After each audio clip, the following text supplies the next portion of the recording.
What's going on, everybody? It's your boy Blue Raven, and welcome back to Magic Mondays. In today's video, like I said last week, I was going to give you guys a more advanced tutorial. I'm going to do that, but I'm going to rehash a little bit of the beginning tutorial because one of my friends, one of my YouTube subscribers, and a good friend of mine is absolutely loving these videos. He's loving me, makes me want to actually go out and buy the cards, play this game. He's absolutely loving this. So, and he's been asking me questions, and I think and they're very legit questions that I think anybody who's never played this game would ask. Therefore, I'm going to rehash a few things, and then we're going to get into some gameplay. So, really quickly, I want to go back over the phases of Magic. So, understand there's two summoners. Each summoner starts out with 20 life. Okay, there's the very first phase of the game is a draw phase. Okay, there is no untap phase at the beginning. Both players draw 7 cards, and then each player determines whether or not they want to mulligan that hand or keep that hand. If they decide to mulligan, they can go down to 6, and then they can scry the top card of the library. Scrying, all that means is they can look at the top card of their library and determine whether or not they want to keep that card or put it at the bottom of their library. They can only scry one card, so it doesn't matter how many times you mulligan, you can only scry one term. And every time you mulligan, you go down 1 card when you redraw. So if you mulligan once, you go down to 6 cards. You mulligan twice, you go down to 5, so on and so on. Then it's your first main phase. When I say main phase, that's the first phase of the game where you're able to do anything. So if it's your turn, you can play one land. You can only play one land each turn unless otherwise cards specified. You play a land. If you can play a creature, you play a creature. Unless your creature has haste, which means the creature can attack the turn it comes into play, it's not affected by summoning sickness. Your turn is over at that point. Your first turn is over because you can't really do anything else. There would be attack phase, blocking phase, damage phase, second main phase, and then end turn. But those go all by really quickly because you can't really do anything else. Then it goes to your opponent. Whoever gets to go second usually will have a little bit more of an advantage over the person who goes first. Not because of anything major. It's because they get to draw an extra card. Okay, each player draws 7 cards, but whoever goes first, that counts as their draw phase. So the person going second, they already did they got an extra draw phase because they got a draw phase when you drew. So when it's their turn, they draw a card. They get 8 cards when you only started with 7. They actually start with 8 cards. So they have a slight advantage if you get to go second. In regular Magic the Gathering, the way you determine who goes first or second, if you're playing another person actually with the cards, you have 20-sided die that we usually use as life counters. So you can roll a dice. Whoever gets the highest number goes first. Or we would always just look at the bottom card of your library. We'd always pick up the whole library, look at the bottom card, and whoever had the highest converted mana cost got to go first, or got to choose who went first and went second. But and I'll explain a little bit about that here in a minute when I say converted mana cost and whatnot, because that's more advanced terminology. But the other thing I want to talk about is the battlefield itself, the way the battlefield is laid out. So when you see me playing, the whole middle area of the table is the battlefield. That's where all the creatures are going to be. That's where all your enchantments and your artifacts are going to be. Just below the middle of the field, towards you, is going to be where you put all your land. Where you play all your land, and that's your mana pool. That's where your mana pool goes. So anytime you tap land, it goes into that imaginary pool that I talked about last week. To the left, where you see your deck, that is your library. That is the deck of cards you're going to play with, your library, which consists on a normal deck of 60 cards.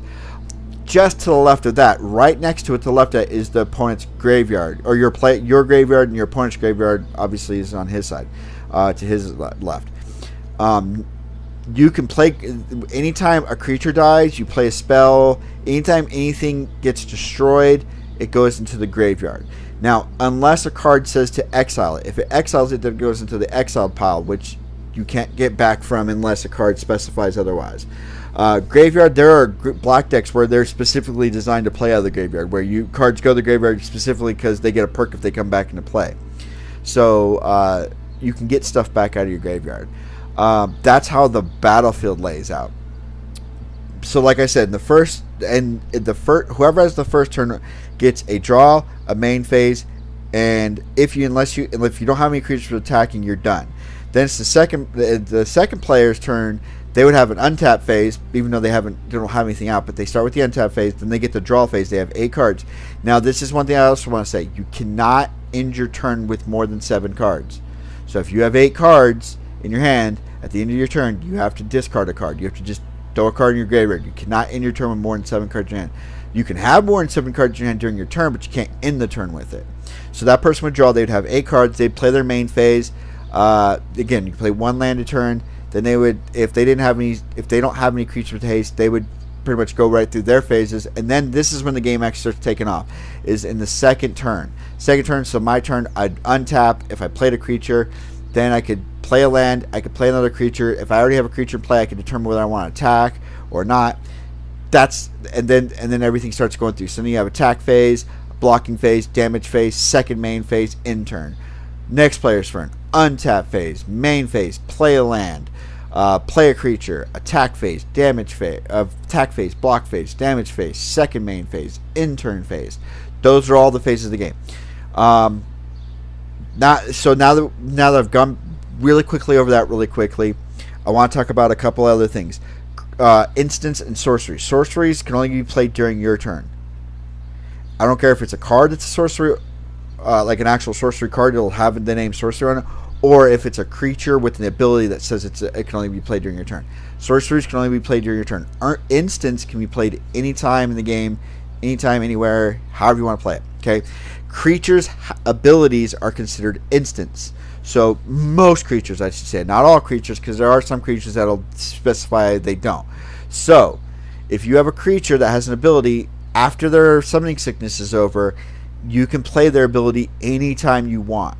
So this is where the chess starts to come in. Certain cards have certain abilities that you may want to go, I want to play it now, or I may want to wait on that and play that later.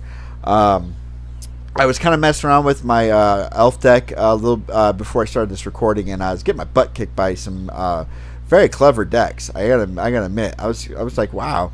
I'm playing a very basic deck, and so I don't expect it to win a lot of matches. Now, I will build a very more professional deck here very soon for you guys, and that'll probably be the main deck I play with when I do the recordings. And then I'm also going to do a thing where I'm going to let you guys choose a color or choose a creature type, or choose some type of way of a deck. Choose a deck you guys want me to build, and I'll build that deck, and I'll play it for you guys and see how it plays out.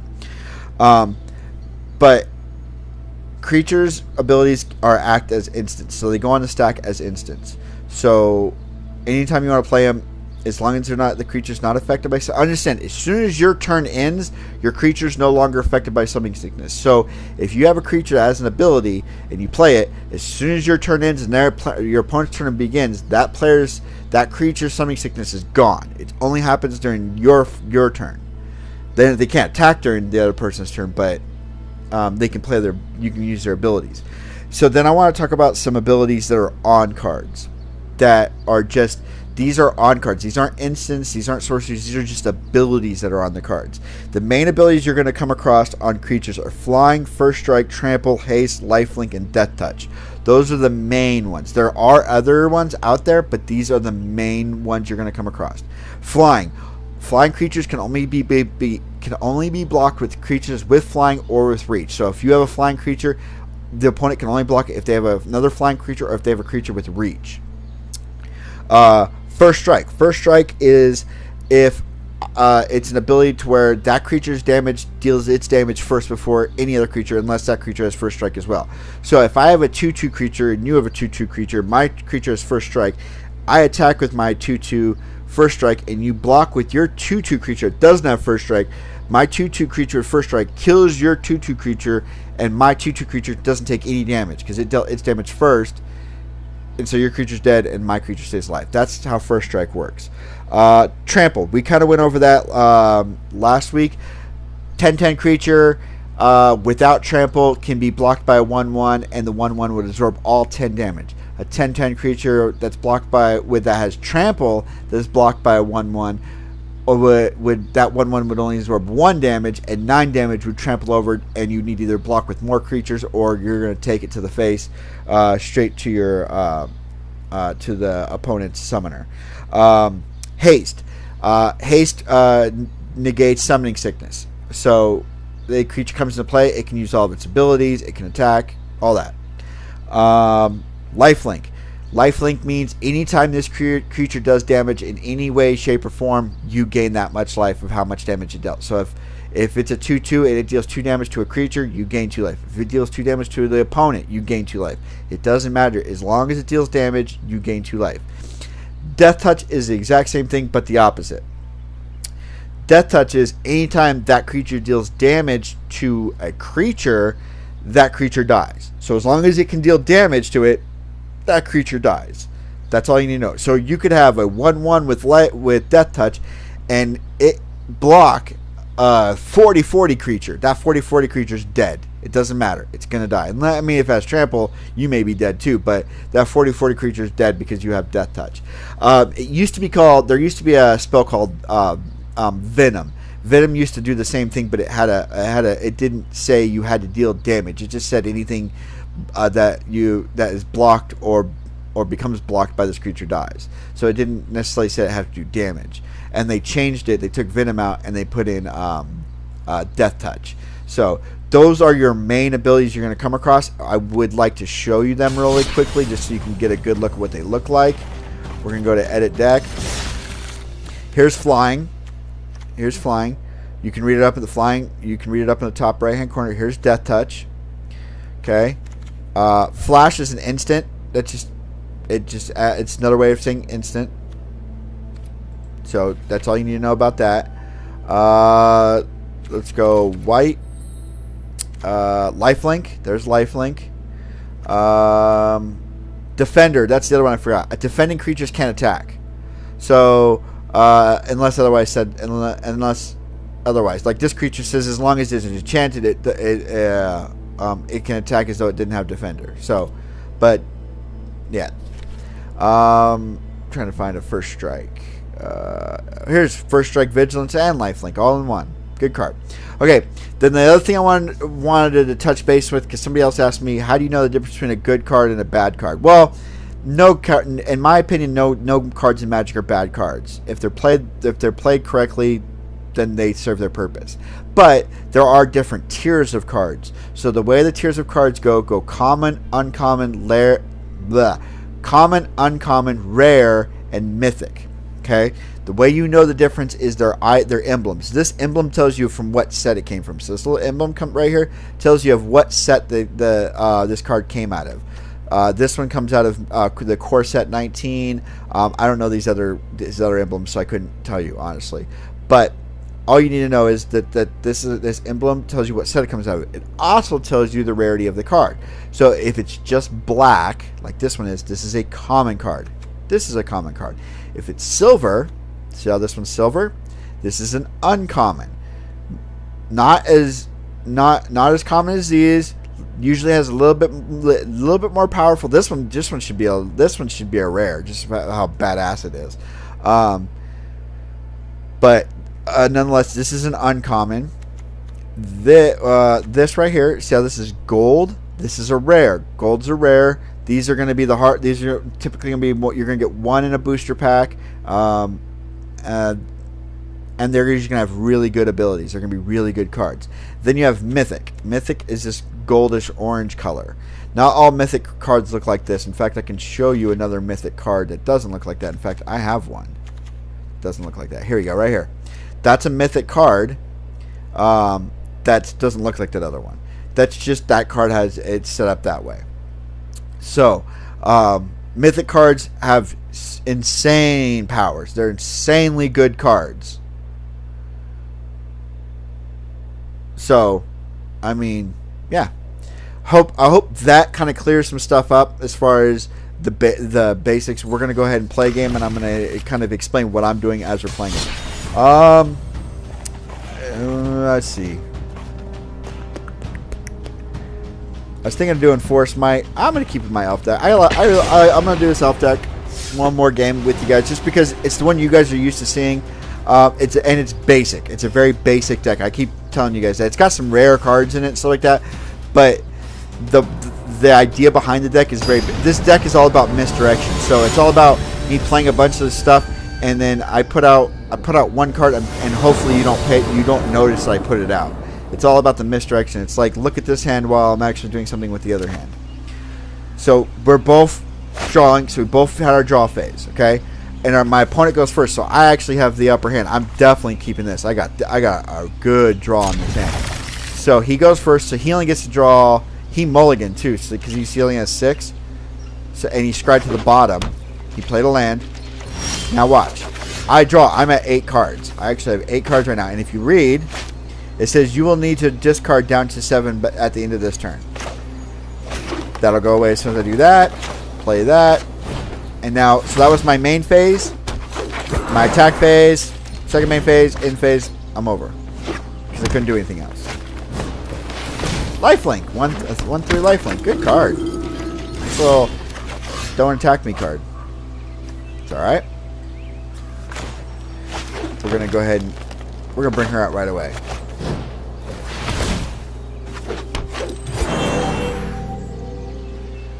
No attack. So I had main phase, I had an attack phase, I chose to skip it, it went to my second main phase. He wants to just gain a life, because he knows I can block, which I'm going to, I don't want to take the damage. So he deals 1 damage to me, but he gains a life after doing it. I just didn't want to, I'm not going to sit there and let him tim me for 1, if I don't have to.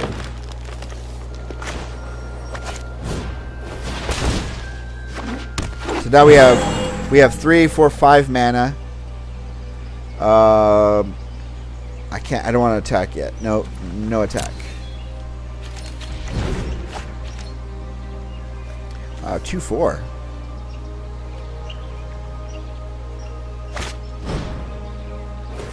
Now he can gain 3 life for every time he attacks.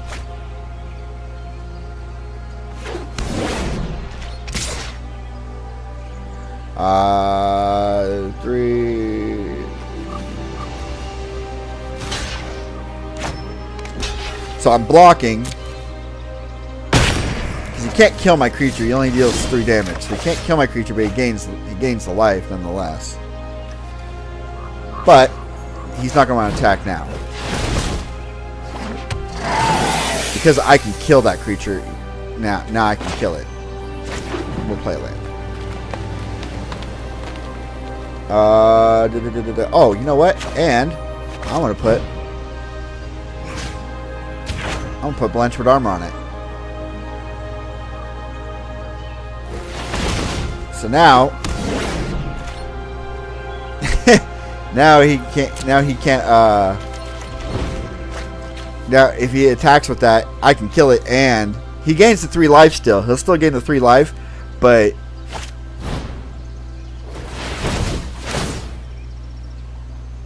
Ooh, a enchant creature gets +3/+3. Good.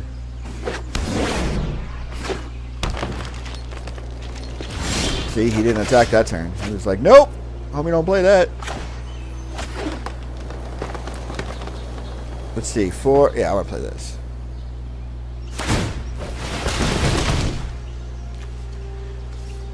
There you are.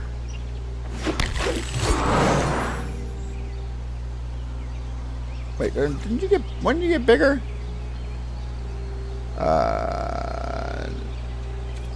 Attack.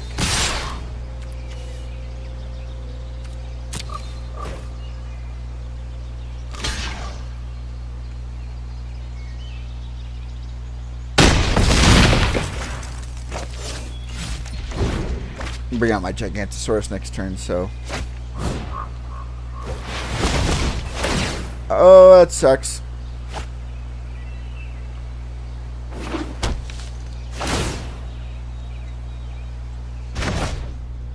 Yep, that sucks.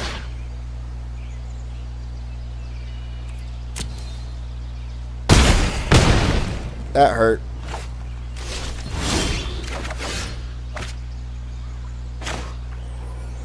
Ooh. That's okay. Do this.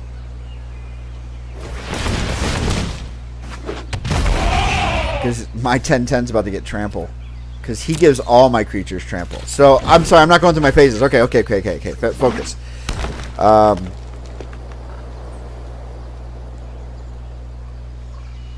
Hopefully he doesn't have another one of those. He steals my creature from me again.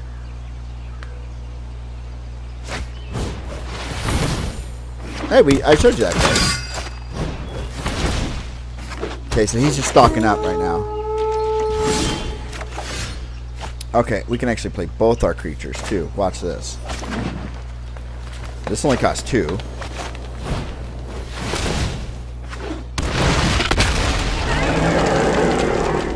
And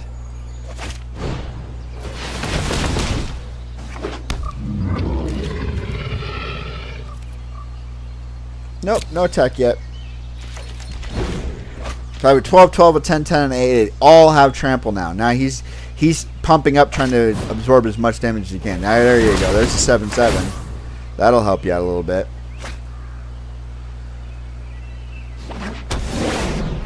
So he's got a 9, 9. Give me Blanchwood. Okay, that's cool. I can work with that.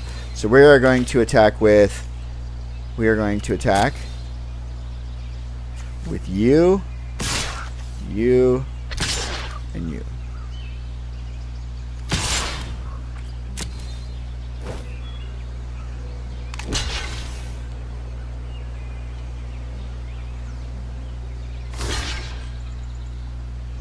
Remember, all these creatures have trample.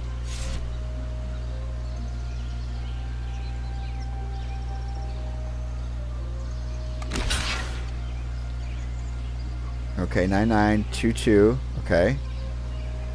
He's going to stay alive. Because, okay, so I'm in my attack phase right now. Okay. He has no mana to bring anything out, so I'm not worried about it. I'm just trying to figure out what he's going to do. Okay.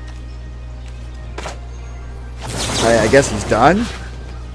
Because we're going to put that on him. He has first strike, but it doesn't matter.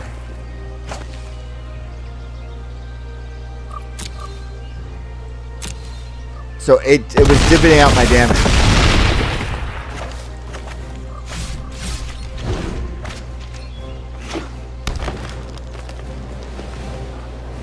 So he was thinking with the first strike he was going to get rid of this. It wouldn't take no, and then all my other creatures would lose trample. I wouldn't have that. Enchant creature can't attack or block.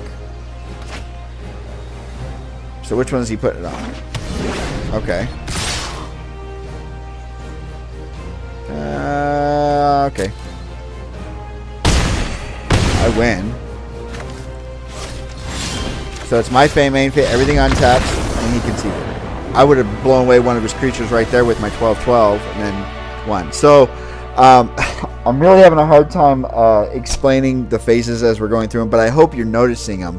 So, like, you see when everything untaps, it's my untap phase, and you see the card, one of the cards on my library go into my hand.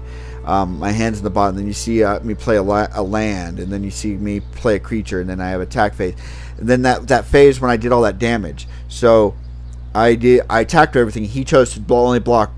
He chose to allow a lot of damage to come through without blocking because he thought maybe he could survive one more turn and get a good draw. That's what he was hoping for, at least. And that didn't work in his favor. What he wasn't expecting was me to put that monstrous growth on my creature, because if I hadn't of, he would have, his creature had it was a 9/9 with first strike, so his creature would have killed mine, and it had lifelink, so he gained 9 life off of it anyways. But he would have gained the 9 life. He gained the 9 life. He would have killed my creature, and then all my other creatures would have lost trample. So he could have then just blocked the other ones, and it would have just been absorbed. But because I boosted mine, he did gain the 9 life, but damage trampled over.